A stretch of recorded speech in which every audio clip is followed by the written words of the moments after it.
గత వారం మనం ధ్యానించినటువంటి భాగాన్ని కొనసాగింపుగా మనం కొంచెం ముందుకు వెళ్దాం. మొదటి యోహాను 3వ అధ్యాయం 22వ వాక్యాన్ని మనం చదివాం. చాలా చక్కని మాట, మనందరికీ బాగా తెలిసినటువంటి పరిచయమైన మాట. ఆయన దృష్టికి ఇష్టమైనవి మనము చేయుచున్నాము కనుక మనం ఏమి అడిగినను అది ఆయన వలన మనకు దొరుకుతుంది. ఆయన వలన మనకు అనుగ్రహించబడుతుంది. మనం ఏది అడిగినా, మనం ఏది ప్రార్థన చేసినా అది మనకి అనుగ్రహించబడుతుంది. హల్లెలూయా, హల్లెలూయా. మత్తయి సువార్తలో 7వ అధ్యాయం 7వ వాక్యంలో స్వయంగా ప్రభువే చెప్పినటువంటి మాట, అడుగుడి మీకు ఇవ్వబడుతుంది, వెతికినట్లయితే మీకు దొరుకుతుంది, అడిగే ప్రతి వానికి ఇవ్వబడుతుంది, అడగండి అని ప్రభువే అన్నాడు. అడగండి, అడిగితే చెప్పాలి, అడిగితే మీకు ఇవ్వబడుతుంది, అడగండి, అడగండి. హల్లెలూయా, హల్లెలూయా. దేవుని మీరు ఏదైతే అడుగుతున్నారో అవన్నీ మీరు ఆయన వల్లనే పొందుకుంటారు. ప్రభువే స్వయంగా అన్నమాట. మీరు అడగండి, అడిగే ప్రతి వాడికి ఆయన ఇస్తారు, ఆయన ఇస్తారు. ఆయన అడుగు వాణిని గద్దించక ధారాళముగా దయచేస్తే దేవుడని యాకోబు పత్రిక చెప్తారు. అదే సమయంలో యాకోబు పత్రిక 4వ అధ్యాయం మొదటి 2 వచనాలు మనం చదివితే, మీరు ఆశిస్తున్నారు కానీ మీకు దొరకటం లేదు, మీరు ఆశపడుతున్నారు కానీ మీకు దొరకట్లేదు, మీరు ఆశిస్తున్నారు కానీ మీకు అనుగ్రహించబడట్లేదు, మీరు ప్రార్థన చేస్తున్నారు కానీ మీరు ప్రార్థనలు చేస్తున్నారు కానీ మీ ప్రార్థనలకు మీకు అనుగ్రహించబడటం లేదు. ఎందుకు అనుగ్రహించబడట్లేదు? ఎందుకు మీ ప్రార్థనలు సమాధానం రావడం లేదు? ఎందుకని అని మనం ఆలోచన చేస్తే మనం చదివినటువంటి వాక్య భాగం చెప్తుంది, ఆయనకు ఇష్టమైనవి మీరు చేయుచున్నారు కనుక ఆయన వలన మనకు దొరుకుతుంది. హల్లెలూయా, హల్లెలూయా. యోహాను సువార్త 15వ అధ్యాయం 7వ వాక్యం ఈ విధంగా చెప్తుంది. ప్రభువే స్వయంగా ఈ మాట చెప్తారు, నా యందు మీరును మీ యందు నా మాటలను నిలిచి ఉన్న ఎడల మీకు ఏది ఇష్టమో అడగండి, అది మీకు అనుగ్రహించబడుతుంది. ప్రభువే చెప్తారు, మీకు ఏది ఇష్టమో అడగండి, మీకేమి ఇష్టం అడగండి, అది మీకు అనుగ్రహించబడుతుంది. అది మీకు చెప్పాలి, అనుగ్రహించబడుతుంది. ఎప్పుడు అనుగ్రహించబడుతుంది?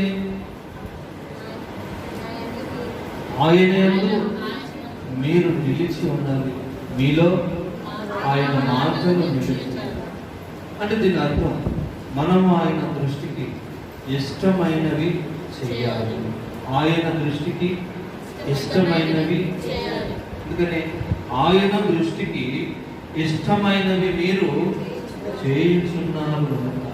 హల్లెలూయా, హల్లెలూయా, హల్లెలూయా. కాబట్టి మనం పొందుకోవాలంటే ప్రభు అంటున్నారు, అడిగిన వాళ్ళందరూ పొందుకున్నారు.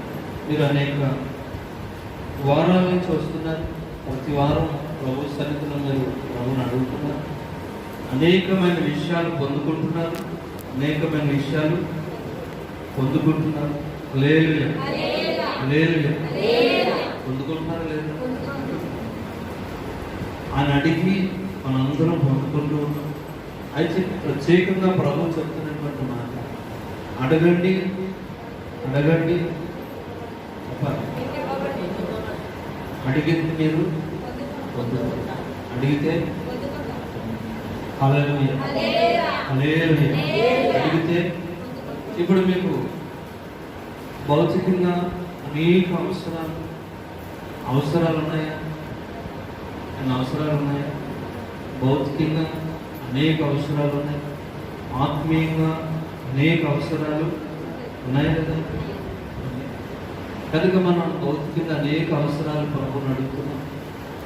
ఆత్మీయంగా కొంతమంది ఆత్మీయంగా అడగరు, అయితే ఆత్మీయంగా కూడా ఎన్నో అవసరాలు మనం అడుగుతున్నాం. హల్లెలూయా. అడిగిన ప్రతిదీ ప్రభువు మనకి ఇస్తాను అని వాగ్దానం చేస్తారు. ఇస్తారు ఎవరా? కాబట్టి ప్రభు ఇప్పుడు మీకు 3 నిమిషాలు అయింది. 3 నిమిషాలు, ఈ 3 నిమిషాలు మీకు ఏం కావాలో అడగండి. మీకు ఏం కావాలో నేను ఆయన ఇస్తాను. 3 నిమిషాలు అడగండి. మీకు ఏం కావాలో అడగండి. మీకు ఏం కావాలో హల్లెలూయా. మీకు ఏం కావాలో అడగండి. 3 నిమిషాల టైంలో మీకు ఆయన అనుగ్రహిస్తారు. హల్లెలూయా. ఆయన వలన మీకు దొరుకుతుంది. మీరేమి అడుగుతున్నారో ఏముంది అక్కడ? మీరు అడుగు ప్రతిదీ మీకు ఆయన వలన. ఇప్పుడు 3 నిమిషాలు టైం. 3 నిమిషాలు ఏం మాపరించవలసిందా? అట్లాగే కూర్చోండి, కళ్ళు మూసుకుని 3 నిమిషాలు అడగండి. ఆయన అడగండి. మీకు ఏం కావాలో అడగండి. ఉన్న చోటనే కళ్ళు మూసుకొని పక్కోళ్ళు కూడా వినపడకూడదు.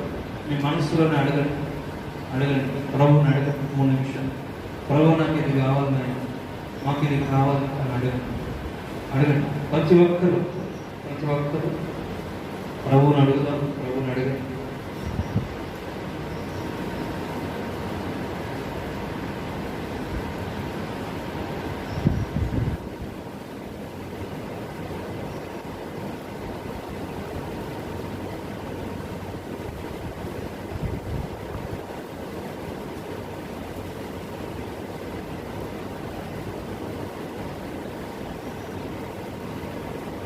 హల్లెలూయా. అందరూ అడిగారు. మీరు అడిగినవన్నీ ప్రభు మీకు అనుగ్రహించునుగా. ఆమేన్. దేవుడి ఈ శుభవేళ మీ అందరికీ మీరేదైతే అడిగినవన్నీ ప్రభు మీకు అనుగ్రహించునుగా. నమ్మిన వాళ్ళందరూ స్తోత్రం. హల్లెలూయా. ప్రభు అనుగ్రహిస్తారు. మీరు ఇప్పుడు ఏం అడిగారో అన్నీ మీకు అనుగ్రహించబడతాయి. అయితే ఎవరికి అనుగ్రహించబడతాయి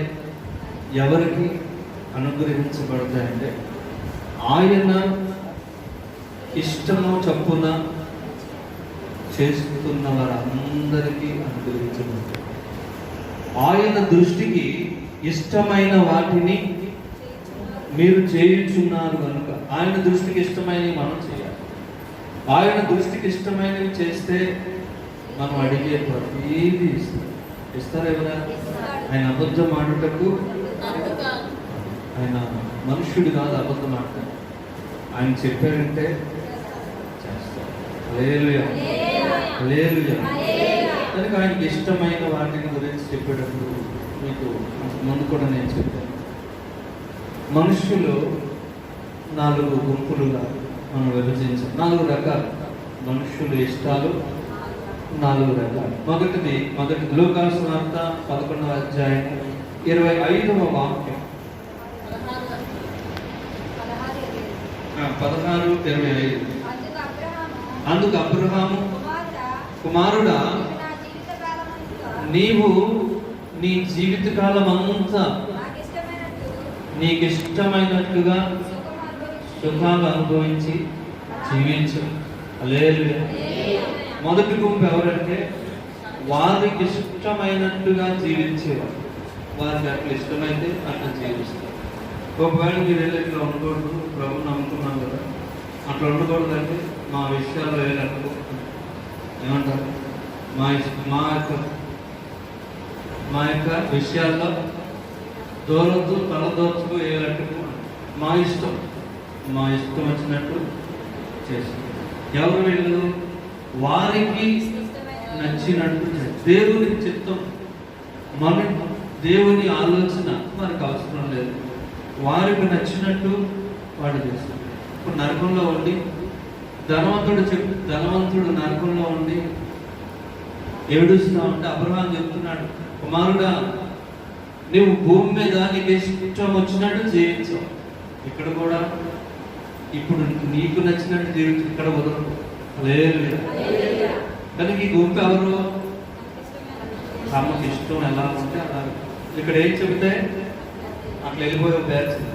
లేదు దేవుని చిత్తం ఏంటి, దేవుని ఆలోచన ఏంటి, ఇట్లా వెళ్తే ఏమవుతుంది అనేటువంటి ఆలోచన వారికి. రెండవ గుంపు వాళ్ళు 2వ దినవృత్తాంతాలు 21వ అధ్యాయం 20వ వాక్యంలో, అతడు ఏలను ఆరంభించినప్పుడు 32 ఏళ్ల వయస్సు గలవాడే 8 సంవత్సరాలు ఏలాడు. ఎవరికి ఇష్టము లేని ఎవ్వరికి ఇష్టము లేని వాడే చచ్చిపోయాడు. హల్లెలూయా. 2వ వచనం, ఎవ్వరికి ఇష్టము లేనటువంటి జీవితాన్ని జీవించింది. వీళ్ళు కుటుంబంలో గురించి చెప్పాలంటే భార్యకి ఇష్టం లేని జీవితం జీవిస్తారు, పిల్లలకి ఇష్టం లేని జీవితం జీవిస్తారు, చుట్టుపక్కలకి ఇష్టం లేని జీవితం జీవిస్తారు. అంటే వీళ్ళు ఎవరికి ఇష్టం ఉండదు. వీళ్ళంటే హల్లెలూయా హల్లెలూయా. భార్య అయినా, భర్త అయినా, స్త్రీ అయినా, పురుషుడైనా, కొంతమంది ఉంటారు వీళ్ళంటే చెప్పాలి ఎవ్వరు ఇష్టం. భార్యకి లేదా భర్తకి ఇష్టంగా జీవించరు, కుటుంబానికి ఇష్టంగా జీవించరు, కనీసం ఇంటి పక్కడు కూడా ఇష్టంగా జీవించరు, ఎవరికి ఇష్టంగా జీవించరు. వీళ్ళు ఏమంటారు? ఎవరికి ఇష్టము లేని జీవితం. లేదు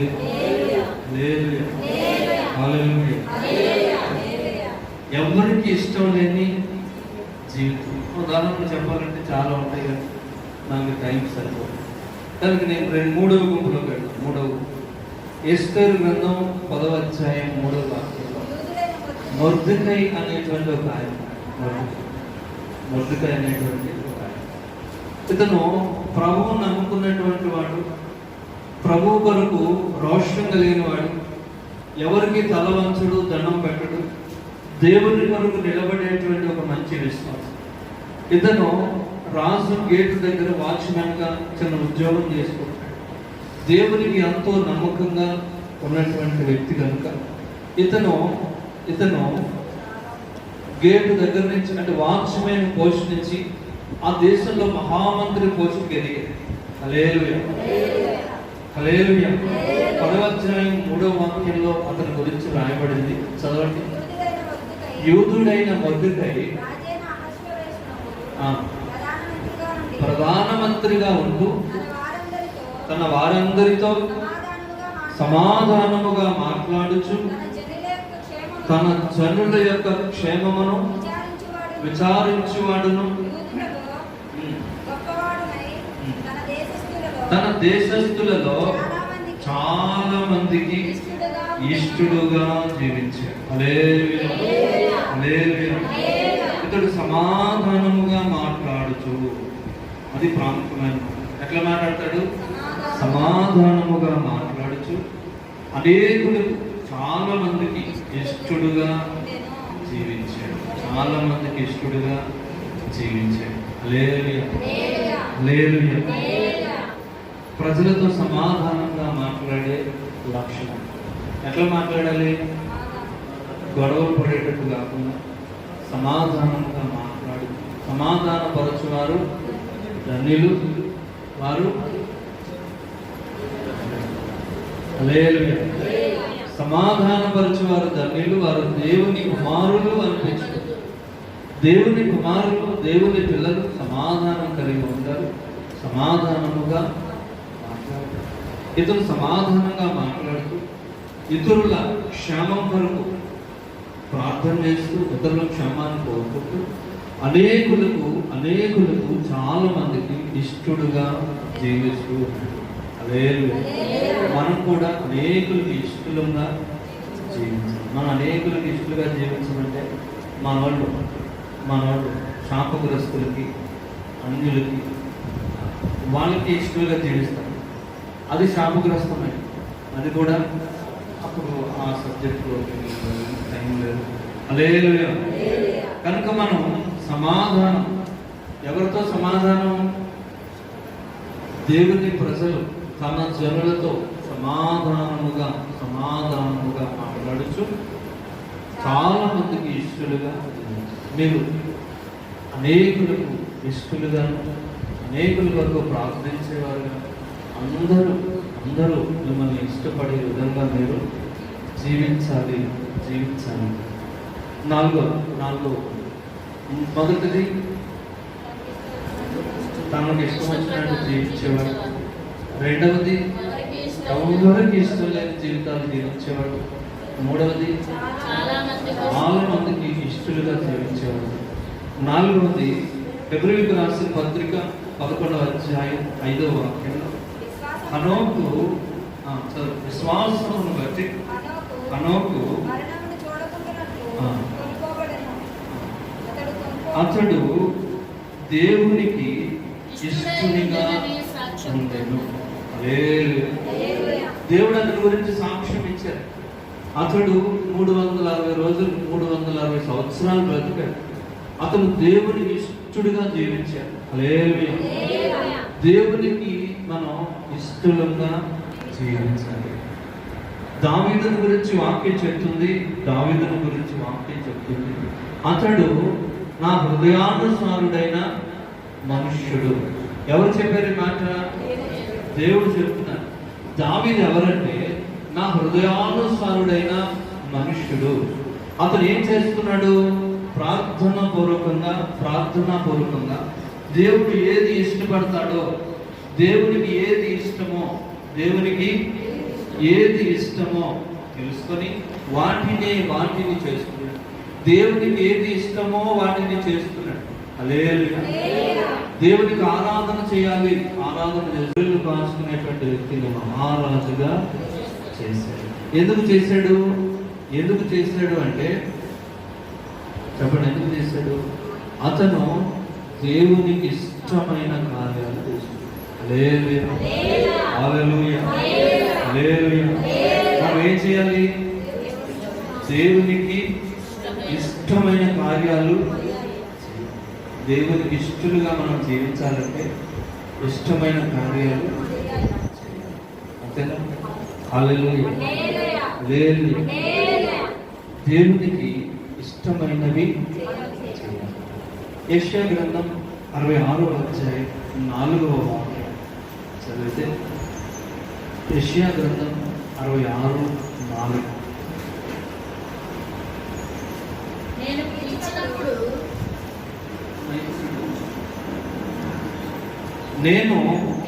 పిలిచినప్పుడు నేను మాట్లాడినప్పుడు వినువాడొకడును లేకపోయాను. నా దృష్టికి చూడండి, చక్కని మాట ప్రభు చెప్తున్నారు. నా దృష్టికి చెడ్డదైన దానిని మీరు కోరుకొనిరి, నాకు ఇష్టము కాని దానిని కోరుకొనిరి. హల్లెలూయా. హల్లెలూయా. వాళ్ళు ఏం కోరుకుంటున్నారు? నాకు ఇష్టం లేనిదే కోరుకుంటున్నారు. హల్లెలూయా. అర్థమైందండి? దావీదు ఏం చేశాడు? ఆయనకి ఇష్టమైన, ఎవరికి? దావీదుకి కాదు, దేవునికి ఇష్టమైన వాటిని ప్రార్థనాపూర్వకంగా తెలుసుకొని ఆయనకి ఇష్టమైన కార్యాలు చేసుకున్నాడు కనుక దేవుడు దావీదును ఆశీర్వదించాడు. మొదట కొద్దిగా ఉండి నన్ను తుదకు మహాభివృద్ధిలోనికి వెళ్ళాడు. హల్లెలూయా. హనోకు దేవుని చిత్తమును తెలుసుకొని ఆయనకి ఇష్టడుగా జీవించి, దేవునికి ఇష్టడుగా మనం జీవిస్తే మనం ఏది అడిగినను ఆయన వలన మనకు దొరుకును. హల్లెలూయా. హల్లెలూయా. ఇప్పుడు యెషయా గ్రంథం 66వ అధ్యాయం 4వ వాక్యం చెప్తుంది, వారు నాకు ఇష్టము లేని దానిని కోరుకున్నారు. దేన్ని కోరుకుంటున్నారు? ఈ రోజున ప్రజలు ఏం కోరుకుంటున్నారు? ఆయనకు ఇష్టం లేని వాటిని కోరుకున్నది. ఇది ప్రభువుకి ఇష్టమైనా కాదా అనే ఆలోచన వాళ్ళు కోరుకున్నారు. ఎవరికి ఇష్టం లేదు ఇది? దేవునికి ఇష్టమైన ఒక కార్యాన్ని జరిగించేటప్పుడు ఇది దేవునికి ఇష్టమైనా కాదా, ప్రభు అది మీకు ఇష్టమైనా కాదా అనుకోకుండా ఆయనకు అసలు ఇష్టమే లేనటువంటి దాన్ని కోరుకుంటూ దానినే వాళ్ళు జరిగిస్తున్నారు. దానినే వాళ్ళు జరిగిస్తున్నారు. హల్లెలూయా. నాకు ఇష్టం లేని దాన్ని మీరు కోరుకుంటున్నారు, నాకు ఇష్టం లేని దానిని మీరు చేస్తున్నారు. మీరు చేస్తున్నారు కాబట్టి ఏం జరుగుతుంది? కాబట్టి వాళ్ళు ఏమవుతున్నారు? ఆయన ఇష్టం లేనిది చేసే వాళ్ళు ఏమవుతారంటే మోసంలో కూరుకుంటారు. మోసంలో లేదు. ఇంకా వారు దేనికి భయపడుతున్నారో వారికి అదే వస్తుంది. అదే అందుకని మనం చెప్తా ఉంటాం, భయపడకండి. మీరు ఏం భయపడుతున్నారో అదే మీ మీదకి వస్తుంది. అదే మీ మీదకి అమ్మ వస్తుంది. ఎందుకని? మీరు ఆయనకి ఇష్టమైనవి చేయట్లా కాబట్టి అదే వస్తుంది. భయపడితే ఏమొస్తుంది? అందుకనే ప్రభు అంటారు భయపడదు. హల్లెలూయా. ఈ నెల వాగ్దానం అదే కదా, భయపడకండి, మీరు అనేకమైన పిచ్చుల కంటే శ్రేష్ఠులు కాదు. భయపడితే ఏం జరుగుతుంది? మీకు ఎప్పుడు చెప్తాను, వస్తుంది. మీరు కోరుకుంటున్నారు వస్తుంది. భయపడతారు. వాక్యం ఎంత చక్కగా ఉంది, మళ్ళీ చదవండి. మీరు భయపడు దానినే మీరు దేనికి భయపడుతున్నారు అదే. కాబట్టి మనం భయపడదు. మీ పక్కన 1000 మంది పడినను మీ చుట్టుపక్కల 10,000 మంది పడిన అధైర్యపడుతూ మిమ్మల్ని నేను ప్రోత్సహిస్తున్నాను. ధైర్యంగా ఉండండి. ధైర్యమే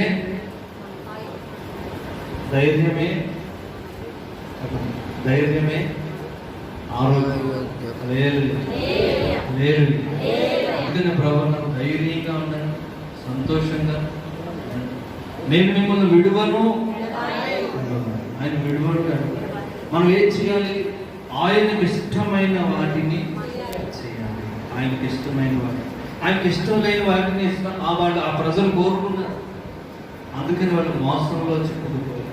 అనేక మంది అన్ని మోసంలో పడిపోయాం, వాటిలో పడిపోయాం, వీటిలో పడిపోయాం. ప్రజలు ఆయనకి ఇష్టము లేని కార్యాలు మనం చేయకూడదు అని మనకి అనేక మంది భయములోను రకరకాలుగా చాలా విషయాలు అక్కడ ఉన్నాయి. హల్లెలూయా. కాబట్టి నాలుగో గుంపు ఏం గుంపింది?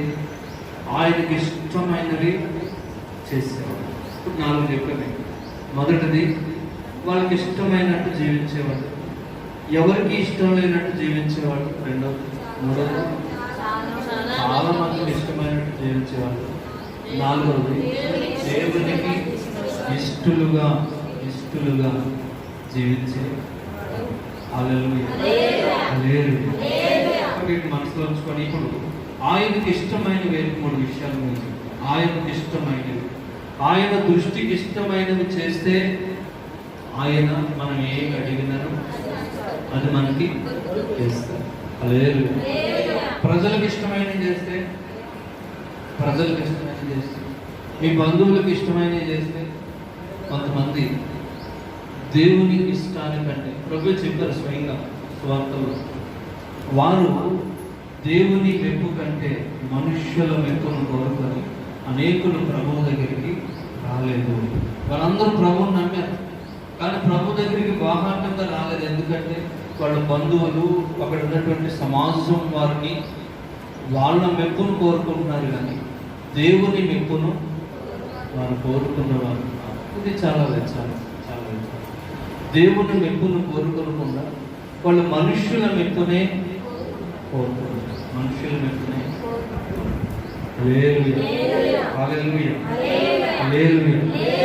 ప్రజలు ఈ రోజున అనేక మంది మనుష్యుల చిత్రాన్ని చేసేవాళ్ళు, మనుషులకు ఇష్టంగా జీవించే వాళ్ళు ఎక్కువ మంది ఉన్నారు, కానీ దేవుని చిత్తాన్ని జరిగించాలి, దేవునికి మనం ఇష్టలుగా జరిగించాలనే వాళ్ళు చాలా తక్కువగా ఉన్నారు. కానీ అందరూ దేవుని దయ, దేవుని కృప, దేవుడే చూడాలి, దేవుడే అని అంటారు. అని అయితే వాక్యం చెప్తుంది ఆయన దృష్టికి ఇష్టమైనవి మీరు చేస్తే ఆయన మీరు ఏది అడిగినను అది మీకు అనుగ్రహిస్తారు. హల్లెలూయా, హల్లెలూయా, హల్లెలూయా, హల్లెలూయా. కనుక మనం దేవుని దృష్టికి ఇష్టమైన 3 విషయాలు మీకు చెప్తాను. మొదటి సమూయేలు 12వ అధ్యాయం 22వ మొదటి సమూయేలు 12వ అధ్యాయము 22వ వాక్యాన్ని చదువుతాం. యెహోవా మిమ్ములను తనకు జనముగా చేసుకొనుటకు ఇష్టము కలిగి ఉన్నాడు. హల్లెలూయా, హల్లెలూయా. ఆయన మిమ్ములను ఆయనకు సొంత జనముగా చేసుకోవాలని ఇష్టపడుతున్నాడు. ఆయన ఇష్టం ఏంటి? ఆయనకి ఇష్టం ఏంటి? మీరు ఆయనకు సొంత జనంగా ఉండాలి అని ఆయన ఇష్టపడుతున్నాడు. హల్లెలూయా. ఆయన ఇష్టం ఏంటి? ఆయనకు మీరు సొంత జనం. ఎట్లా ఉండాలి? సొంత జనముగా ఉండాలని ఇష్టపడుతున్నాడు. హల్లెలూయా. సాధారణంగా మనం లోకంలో చూస్తే కొంతమంది వర్గ జనాలుగా, పార్టీలకు జనాలుగా, రకరకాల జనం ఉంటారా? హల్లెలూయా. ఫలానా పార్టీకి జనం, ఫలానా వర్గానికి, కులానికి, ఒక వర్గాలకు గ్రూపులుగా ప్రజలు ఉంటారు. ఆయన ఇష్టపడుతున్నారు. హల్లెలూయా. తనకు స్వకీయ జనముగా ఉన్న ద్వితీయోపదేశకాండం 4:20లో, తర్వాత ద్వితీయోపదేశకాండం 7వ అధ్యాయం 6వ వాక్యంలో, తర్వాత ద్వితీయోపదేశకాండం 32వ అధ్యాయం 8, 9లో మనం చదివితే తర్వాత మీరు చదువుకోండి. యెహోవా జనము ఆయన వంతు, ఆయన జనమే. హల్లెలూయా. యాకోబు యెహోవా స్వాస్థ్యము అని వ్రాయబడింది. కనుక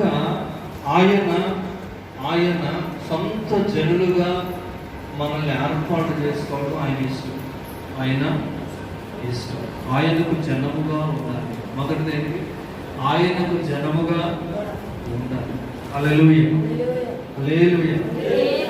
ఆయనకు జనముగా ఉండడం అంటే రక్షించబడినటువంటి మనం ఎక్కడ ఉన్నా ఆయనకు సొంత జనముగా మీరు జీవించాలి. మనం ఎలా జీవించాలి? మీరు ఇంట్లో ఉన్న, వ్యవసాయం చేసుకున్నా, ఉద్యోగం చేసుకున్నా, పని చేసుకున్నా, వ్యాపారం చేసుకున్నా, అన్ని చోట్ల ఆయనకు సొంత జనం, ఆయనకు సొంత ప్రజలుగా మీరు జీవించాలి అని ఆయన ఇష్టపడుతున్నారు. ఆయన ఇష్టం. మొదటి ఇష్టం ఏంటి? ఆయనకు సొంత జనముగా మీరు ఉండాలి. ఆయన మనల్ని ఆయన సొంత జనులుగా చేసుకున్నారు.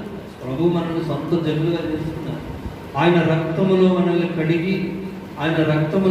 కడిగి పరిశుద్ధపరిచి, పవిత్రపరిచి, ఆయన రక్షణ మనకిచ్చి, ఆయన మనలను పాప లోకములో నుండి కడిగి పరిశుద్ధపరిచి ఆయన సొంత జనముగా చేస్తున్నారు. అయితే ఆయనకు మనం ఆయన సొంత ప్రజలుగా జీవించాలి అని ఆయన ఇష్టపడుతున్నారు. హల్లెలూయా. ఆయన చేసుకోవడానికి, మనం చేసుకోవడానికి తేడా ఉందా లేదా? మీరు జీవించేటువంటి చోట మీరు ఆయనకు సొంత జనముగా జీవించాలి. హల్లెలూయా. ఆయన ప్రజలు ఆయనకు ఇష్టలైనటువంటి ప్రజలుగా జీవించాలి. మనం జీవించే చోట మనం దేవుని ప్రజలుగా జీవించాలి. మీకు ఒక ఉదాహరణ చెప్తాను. పెద్ద హాస్పిటల్లో, గవర్నమెంట్ హాస్పిటల్లో ఒక ఆవిడ అవన్నీ తుడిచేటువంటి, ఆవిడ క్లీన్ చేసేటప్పుడు ఆవిడ పనిచేస్తాను. ఆవిడ ప్రభువుని నమ్ముకుంది. గట్టిగా పాటలు పాడుతూ పనిచేస్తాను. గట్టిగా పాటలు పాడుకుంటా పనిచేస్తాను. ఆవిడకి వచ్చిన ఒకే ఒక పాట, దేవుని ప్రేమ ఇదిగో చెల్లులారా అనే పాట పాడేది. ఏం పాట?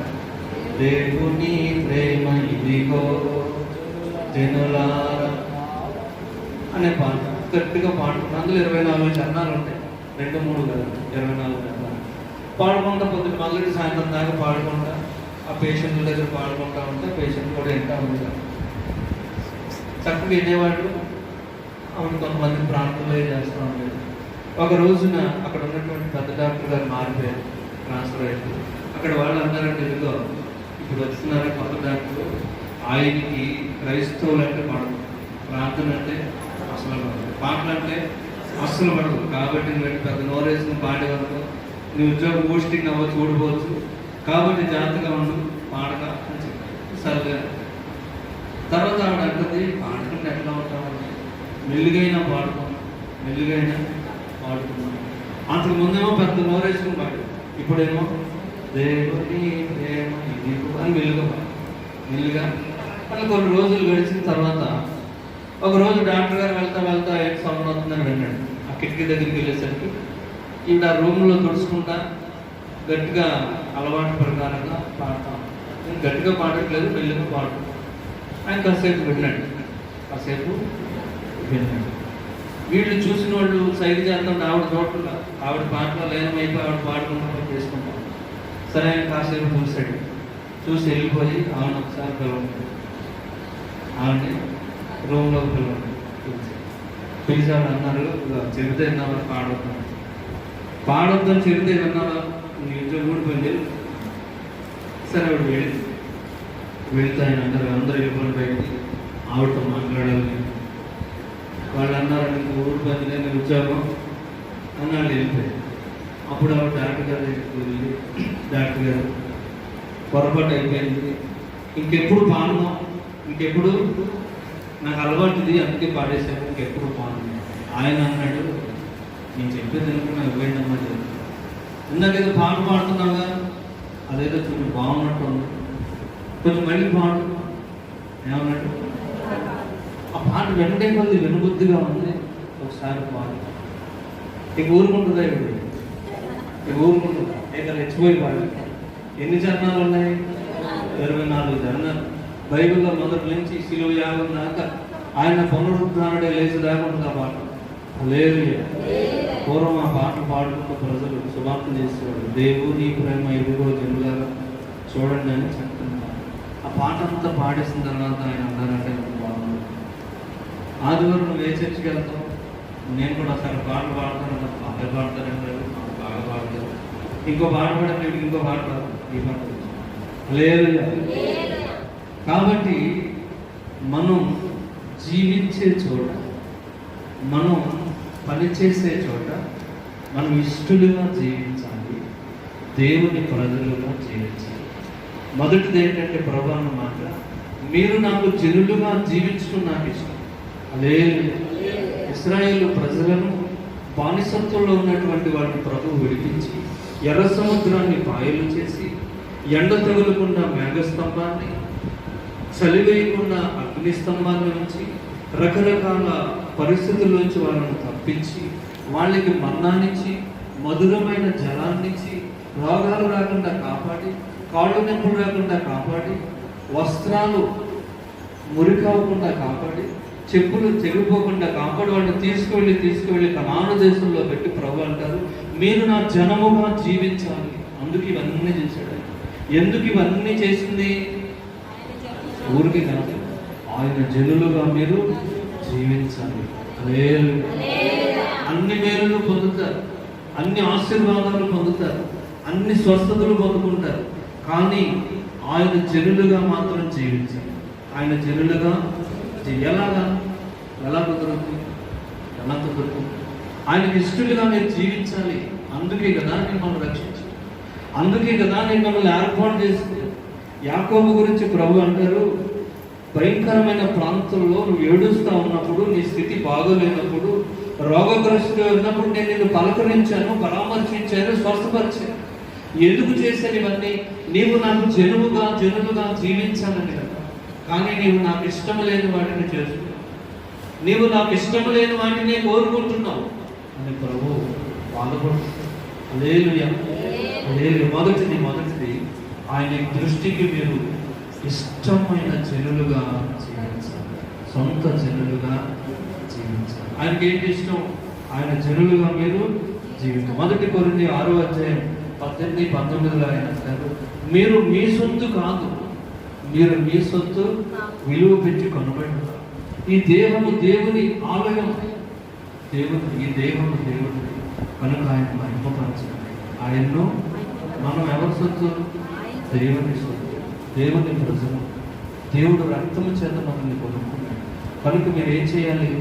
ఆయనకు ఇష్టమైన వాటినే చేయాలి. హల్లెలూయా. రెండవది సామెతల గ్రంథం 21:23. సమయం అయిపోయింది కనుక ఇక్కడికి ముగిస్తాను. సామెతల గ్రంథం 21:3.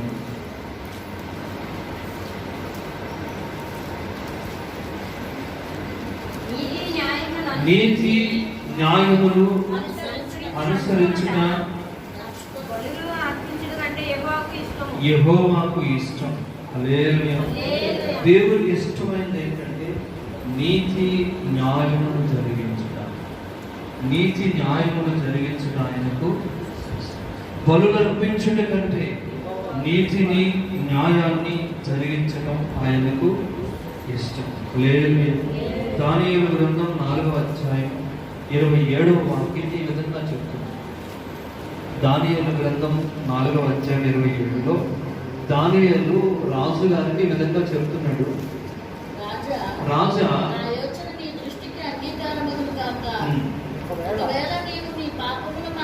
నీవు నీ పాపాలను మాని నీతి న్యాయములను అనుసరిస్తే నీవు బాధ పెట్టిన వారి యందు కరుణ చూపితే నీకు మునుపు ఉన్నటువంటి క్షేమం మరలా ఇస్తాను. హల్లెలూయా. హల్లెలూయా. నీవు నీతి న్యాయాలను జరిగించలేదు కనుక ఇట్లాంటి పరిస్థితి వచ్చింది. ఆయన రాజ్యం పోయి రకరకాలుగా అయిపోయి ఆ మనసు మెంటలుగా అయిపోయి అడవిలోకి వెళ్ళి అడవి మనుషులను జీవిస్తున్నాడు రాజుగారు. దానియేలు చెప్తున్నాడు, ఎందుకు ఇట్లా అయిపోయావంటే నీతి న్యాయమును జరిగించడం యెహోవాకి ఇష్టం. హల్లెలూయా. మరలా నీవు నీతి న్యాయములు జరిగిస్తే యెహోవా నీ మొదటి క్షేమాన్ని నీకు అనుగ్రహిస్తాడు. ఇర్మియా గ్రంథం 9:24 ఈ విధంగా ఉంటుంది. త్వరగా నేను చదువుతాను. ఇర్మియా గ్రంథం 9:24. అతిశయించేవాడు భూమి మీద కృప చూపిస్తూ నీతి న్యాయములు జరిగించేటువంటి యెహోవాను బట్టే గ్రహించి నన్ను పరిశీలనగా తెలుసుకొనుటను బట్టియే అతిశయించాలి. హల్లెలూయా. మీరు అతిశయిస్తే, మీరు సంతోషిస్తే, నీతి న్యాయములు జరిగించే మన దేవుని గురించి పరిశీలనగా తెలుసుకుంటున్న బట్టియే అతిశయించాలి. ఆయన నీతి న్యాయములు జరిగించే నీతి న్యాయములు జరిగించే యేసయ్య. హల్లెలూయా. హల్లెలూయా.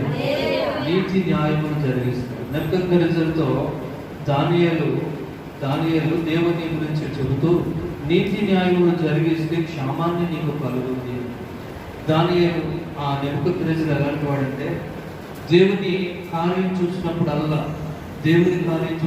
ఏమంటాడు తెలుసా? అసలు భూమి మీద ఈ యేసు ప్రభువు కంటే గొప్ప దేవుడు ఎవరున్నారు? ఈ సృష్టికర్త అయిన దేవుడు, అసలైన దేవుడు, ఈయన్నే మనం పూజించాలి అని గట్టిగా స్టేట్మెంట్ ఇస్తాడు. హల్లెలూయా. ఏ స్టేట్మెంట్ ఇస్తాడు? భూమి మీద ఇశ్రాయేలు దేవుడే దేవుడు, ఈ దేవుడు తప్ప ఇంకొక దేవుడు లేడు అని స్టేట్మెంట్ ఇస్తాడు. మళ్ళీ కొద్ది రోజులకి మళ్ళీ మామూలు విగ్రహాలు వేసుకుంటాడు, మళ్ళీ ఏదో దాంతో మళ్ళీ దానియేలు పిలిచి ప్రార్థన చేసుకుంటాడు. మళ్ళీ అంటాడు ఇశ్రాయేలు దేవుడే దేవుడు, యేసు ప్రభువే దేవుడు, ఇంకెవరు కాదు అని మళ్ళీ స్టేట్మెంట్ ఇచ్చి కొద్ది రోజులు భక్తిగా మళ్ళీ కొద్ది రోజులకి మళ్ళీ మామూలు అయిపోతే మళ్ళీ దానియేలు వచ్చి చెప్తున్నాడు నీతి న్యాయం మర్చిపోయాము అందుకే తయారైంది అనగానే మళ్ళీ అంటాడు నిజమే తప్పు చేశాను. అసలు యేసు ప్రభువే గొప్ప దేవుడు, ఇంత గొప్ప దేవుడు భూమి మీద లేడు, ఆయన్నే మీరు పూజించాలి అనమాట స్టేట్మెంట్.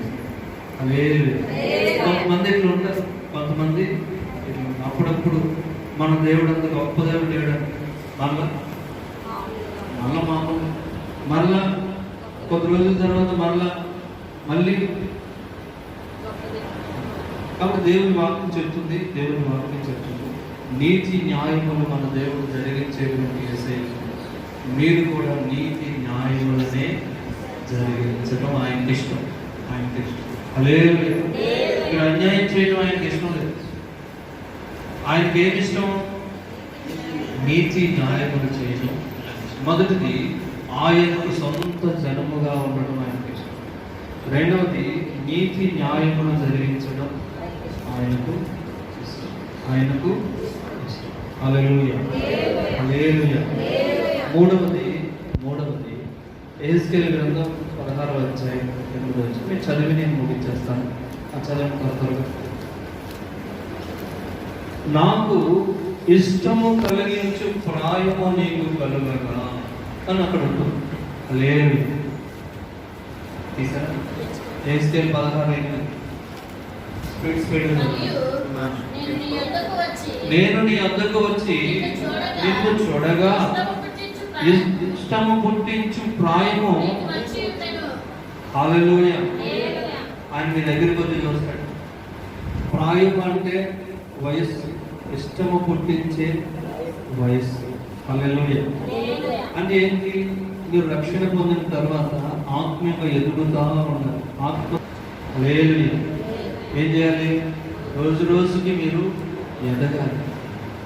పుట్టినట్టే ఉంటే కరగాలి. ఆత్మీయ జీవితం గురించి ఇక్కడ చెప్తున్నారు. కరగాలి.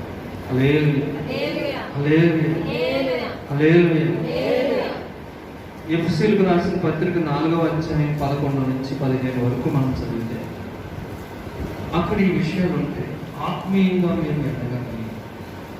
ఇక పసిపిల్లలుగా ఉండక 14వ వాక్యంలో చూడ మాట చదువుతారు. 11 నుంచి చదువు. అందువలన మనమిక మీదట పసిపిల్లలమై ఉండక మనం ఎదగాలి. మనుషుల మాయోపాయాలు ఉన్నాయి లోకంలో. మనుషుల మాయోపాయముల చేత మరల్చబడక తప్పు మార్గముల వైపు తిరగకుండా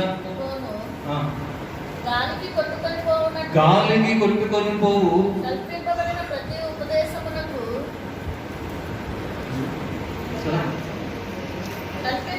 కల్పించబడినటువంటి కల్పిత కథల వైపు తిరగక అటు ఇటు కొట్టుకొని పోకుండా అలల చేత ఎగురపడకుండా సత్యము చెప్పుచు క్రీస్తులో మీరు ఎదగాలి. అన్ని విషయములలో ఎదుగుదాము. హల్లెలూయా. మీరు అన్ని విషయాల్లో ఎదగాలి. అక్కడే ఆగిపోకూడదు. అక్కడే కొంతమంది పునరుద్ధారుడయ్యారు. ప్రభు మరణించి తిరిగి లేచారు, సజీవుడయ్యారు. మరణం ఆయన బంధించలేకపోయింది. ఆయన పునరుద్ధానపు శక్తి చేత ఆయన అద్భుతమైన కార్యం లోకంలో జరిగింది. కాబట్టి మనం ఎదగాలి. అన్ని విషయాల్లో మీరు ఎదగాలి. వాక్యం చెప్తుంది. ఆదాము నవీన పురుషుడు, కొత్త పురుషుడు. యేసు ప్రభు సంపూర్ణ పురుషుడు. అక్కడే ఉంటుంది సంపూర్ణ. 12వ వాక్యంలో ఉంటుంది. యేసు క్రీస్తులో మీరు సంపూర్ణ పురుషుడు కావాలి. హల్లెలూయా. సంపూర్ణమైనటువంటి పూర్ణం. అన్ని విషయాల్లో మీరు ఎదగాలి. యేసు ప్రభు ఆదాముని నవీన పురుషుడిగా కొత్తగా చేశాడు. సాతానుని ప్రాచీన పురుషుడిగా మార్చేశాడు. ప్రాచీన పాపడైపోయాడు. ఇప్పుడు ప్రభు సంపూర్ణ పురుషుడిగా మనల్ని యేసు రక్తంలో మార్చారు. కడిగారు.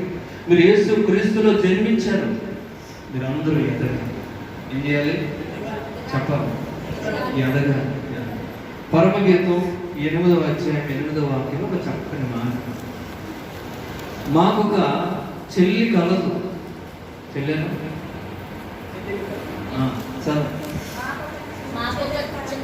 మాకొక చిన్న చెల్లెలు కలదు. హల్లెలూయా. పెళ్లి చేస్తామంటే ఎదగట్లా. వయసు వచ్చింది కానీ ఎదగ ఏం చేయాలి? ఏం చేయాలి? ఎదగాలవుతా ఎదగాలి. దేవుడు నీ దగ్గరికి వచ్చాడు చూడాలి. నేను నిన్ను చూడడానికి వచ్చి ఉండగా హల్లెలూయా. నువ్వు ఎదగకపోతే అలా, అక్కడే ఉండిపోతే అలా, నీకు ఇష్టము పుట్టించే ప్రాయము రావట్లేదు. హల్లెలూయా. అందుకని మూడవది, మనం ఆత్మీయ జీవితంలో ఎదగాలి. ఎదగకపోతే పెళ్ళట్లేదు. ఎదగాలి. ఆయనకు ఇష్టమైనవి 3 చెప్పాను మీకు. మొదటిది, ఆయనకు మీరు సొంత జనముగా ఉండటం కాదు, జీవించాలి. ఉండటం కాదు, మన ఆయన జనమే. రక్షణ పొందిన వాళ్ళందరూ ఆయన జనమే. ఆయన జనంగా ఉండడం కాదు, ఆయన జనముగా మీరు జీవించాలి. రెండవది, నీతి న్యాయమును జరిగించడం ఆయనకి ఇష్టం. మూడవది, మీరు అన్ని విషయములలో యేసు క్రీస్తు వలె సంపూర్ణ పురుషుడగు వరకు మీరు ఎదగాలి. హల్లెలూయా. హల్లెలూయా. అందుకు ప్రభు అంటారు, ఆయనకి ఇష్టమైనవి మీరు చేయుచున్నారు కనుక మీరు ఏది అడిగినను ఆయన వలన మీకు హల్లెలూయా. ఆయన ఏది అడిగినా ఇస్తారు. ఏది అడిగినా మనం ఏం చేయాలి? ఆయనకి ఇష్టమైనవి మీరు చేయాలి. ఆయనకి ఇష్టమైనవి, ఆయన దృష్టికి ఏది ఇష్టమో మీరు ప్రార్థనాపూర్వకంగా తెలుసుకోవాల్సింది. ఇప్పుడు ఆ రోజుల్లో దావీదు ప్రార్థనాపూర్వకంగా దేవునికి ఏది ఇష్టమో తెలుసుకుని చేశాడు. హనోకు దేవునికి ఏది ఇష్టమో తెలుసుకుని చేశాడు. మీరేం తెలుసుకోవాలంటే వాక్యం చదివితే చాలు. ఆయనకి ఏది ఇష్టమో వాక్యం, ఆయనకి ఏది ఇష్టమో వాక్యం ద్వారా మీరు తెలుసుకొని ఆ వాక్యానుసారంగా మనం ఆయనకి ఇష్టమైన వాటిని చేస్తే ఆయన మనకు ఇష్టమైనవన్నీ మనం ఏది అడిగినను ఆయన చేస్తాం. హల్లెలూయా. ఆయనకి ఏది ఇష్టమో మరొకసారి ఆ మాటను చదివి నేను ముగిస్తాను. చదవండి. మరియు ఆయన దృష్టికి ఇష్టమైనవి చేయుచున్నాము కనుక మనం ఏది అడిగినను ఆయన వలన మనకు దొరుకును. ఆమేన్. హల్లెలూయా. మీరు ఏదైతే అడుగుతున్నారో అవన్నీ మీకు దొరుకునుగా. యేసు నామములో మీకు ప్రతిది మీరు ప్రార్థించిన ప్రతి అవసరత తీర్చబడునుగా. యేసు నామములో తీర్చబడునుగా. ఆమేన్. ఆమేన్. ప్రార్థన చేస్తాం.